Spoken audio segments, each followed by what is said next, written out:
Tonight, a seismic shift in Indo-Pacific power unfolds as Japanese-built warships arrive in the Philippines, marking a moment that will be remembered for generations. The sight of these formidable vessels gliding into Philippine waters is more than a display of military might. It's a symbol of deepening trust and shared purpose between two island nations facing an uncertain future.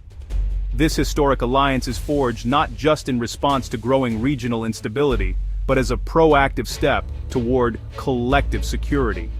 The ceremony, rich with tradition and mutual respect, signals a new chapter in bilateral relations, as both countries stand shoulder to shoulder against common threats. This is more than a hardware transfer.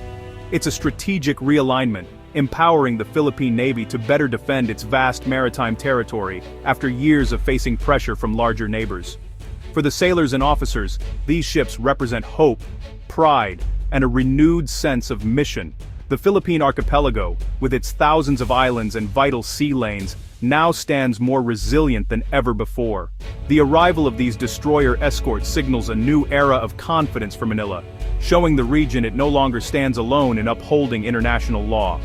Crowds gather along the waterfront, waving flags and cheering, aware that this moment marks a turning point in their nation's history. The Philippine Navy, once outmatched, now stands as a credible force in the region. For Japan, this marks a bold step away from post-war pacifism, positioning itself as a key security provider in the Indo-Pacific. The decision to export advanced warships is a clear signal that Tokyo is ready to take on greater responsibility, not just for its own defense, but for the stability of the entire region. By exporting major naval vessels for the first time, Tokyo strengthens a crucial partner and asserts its commitment to a free and open region. Japanese shipbuilders, engineers, and policymakers have all played a role in this historic achievement, reflecting a national consensus that peace is best preserved through strength and cooperation.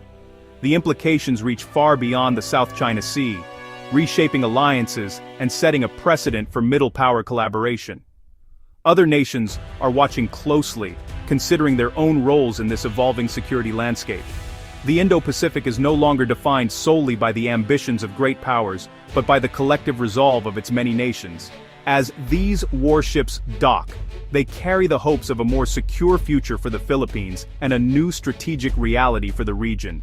For ordinary Filipinos, the sight of these ships brings reassurance and pride, a sense that their country is forging its own destiny with strong partners by its side. The story of their arrival is the story of a changing world, one where alliances are strengthened, sovereignty is defended, and the future of the Indo-Pacific is being written in real time, on the waves and in the hearts of those who witness history unfold. To truly grasp the significance of today's developments, we need to look back at Japan's remarkable policy transformation, a shift that has redefined its role on the world stage. This is not just a story of changing laws, but of a nation reimagining its identity and responsibilities in a rapidly evolving region. For decades, Japan's post-war constitution strictly banned arms exports, enshrining a pacifist ethos that shaped its global image. The country focused on economic growth and technological innovation, steering clear of military entanglements. This commitment to peace was deeply rooted in the national psyche, reinforced by memories of conflict and a desire to avoid repeating the past. However, the security landscape in East Asia began to shift. Rising regional tensions, territorial disputes, and the growing assertiveness of neighboring powers forced Japanese leaders to reconsider their approach. The world was changing, and Japan could not afford to remain on the sidelines.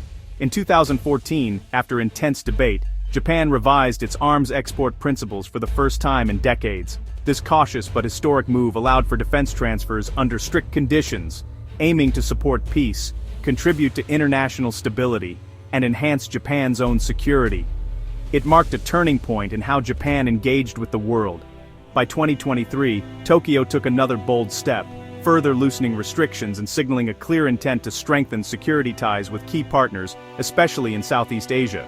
The focus shifted to supporting allies like the Philippines, reflecting a broader strategy to counterbalance regional threats and foster stability. The transfer of Japanese-built warships to partner nations stands as the most tangible result of this strategic pivot. It's a powerful symbol of Japan's willingness to move from policy statements to concrete action, providing real capabilities to its allies and demonstrating its commitment to shared security. This shift isn't just about economics or trade. It's fundamentally about security, influence, and building trust.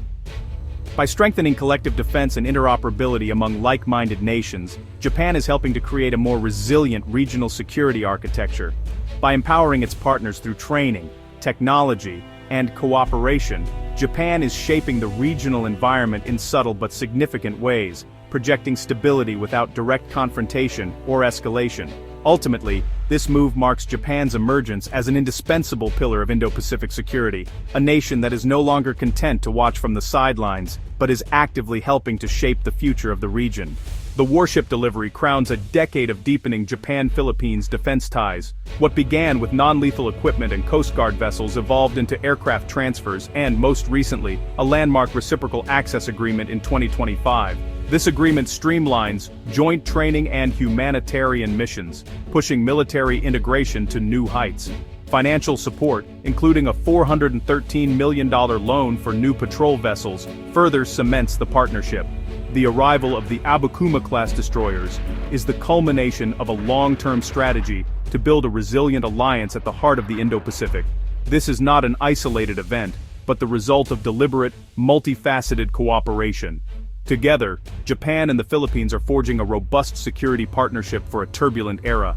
China's assertive expansion in the South China Sea has fueled instability, raising tensions not only with its immediate neighbors, but also with the broader international community. The region, rich in resources and vital shipping lanes, has become a flashpoint for competing territorial claims and military posturing. The Philippines finds itself on the front line, facing frequent harassment, aggressive blockades, and dangerous encounters at sea. Filipino fishermen and Coast Guard vessels are routinely challenged by Chinese ships, making daily life and livelihoods increasingly precarious. The capability gap between the Philippine Navy and China's formidable maritime forces continues to widen, highlighting the urgent need for modernization and support. In response, the international community has stepped up, increasing its military presence and conducting joint exercises in the contested waters. These maneuvers are designed to demonstrate unity and deter further escalation. Through these actions, allied nations signal their resolve to uphold a rules-based order and support smaller states under pressure. The recent Japan-Philippines warship deal is a calculated move in this ongoing strategic chess game, reflecting a new era of defense cooperation in Asia. This partnership represents a form of asymmetric balancing, where smaller nations seek to counterbalance a larger power through alliances and advanced technology. By equipping the Philippines with advanced naval assets, Japan is not only strengthening a key partner, but also contributing to the region's collective security. These new capabilities help create a more credible deterrent, giving the Philippines the means to better patrol its waters and respond to threats. The presence of modern warships and joint training raises the costs of aggression, making any hostile action riskier and more complicated for potential adversaries. This transfer of military assets signals that regional nations are no longer passive observers. Rather, they are taking proactive steps to secure their interests. Through increased patrols and closer military planning, Asian allies are actively shaping their security environment and building resilience against coercion. The message is clear. The status quo will not be changed unchallenged. Regional actors are prepared to stand up for sovereignty and international law. Middle powers are now collaborating more closely than ever, forging new partnerships to defend their interests and ensure long-term regional stability. The Abukuma-class destroyer escorts, though not Japan's newest, represent a major leap for the Philippine Navy. With advanced anti-ship missiles, rapid-fire guns, and the Phalanx CIWS, these ships offer layered defense and credible strike capability. Their specialized anti-submarine warfare systems fill a critical gap, countering China's growing underwater presence. While lacking a helicopter deck, the ships will operate alongside land-based air assets, maximizing their effectiveness.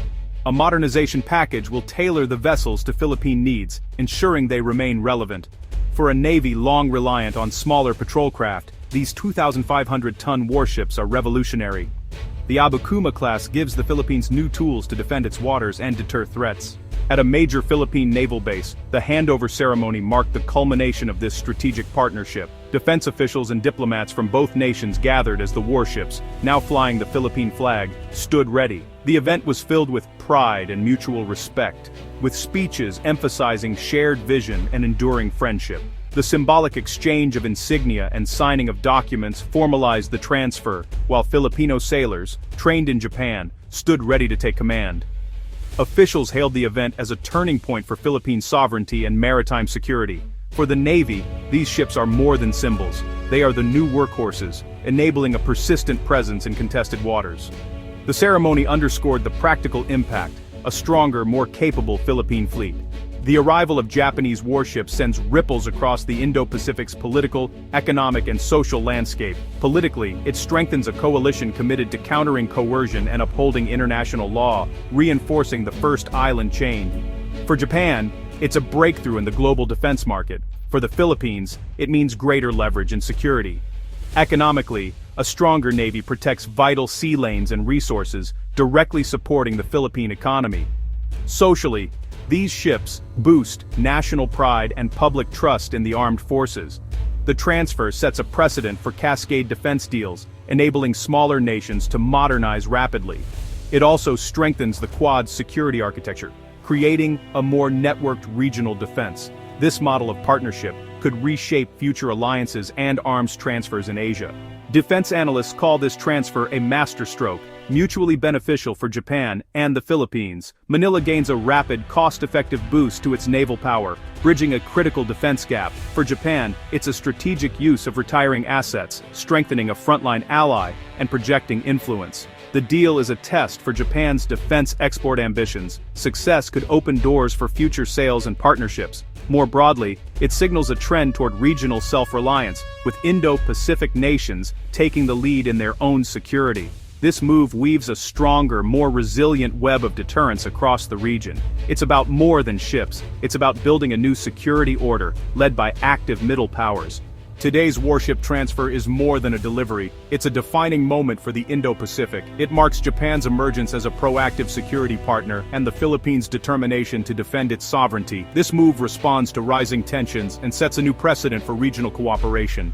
The partnership, built on trust and shared values, now gives the Philippines the tools to protect its interests. These ships are symbols of resilience and assurance that the Philippines does not stand alone. The ripple effects will strengthen alliances and reshape the regional balance of power. In a changing world, security is built together. This is a pivotal chapter in the Indo-Pacific story.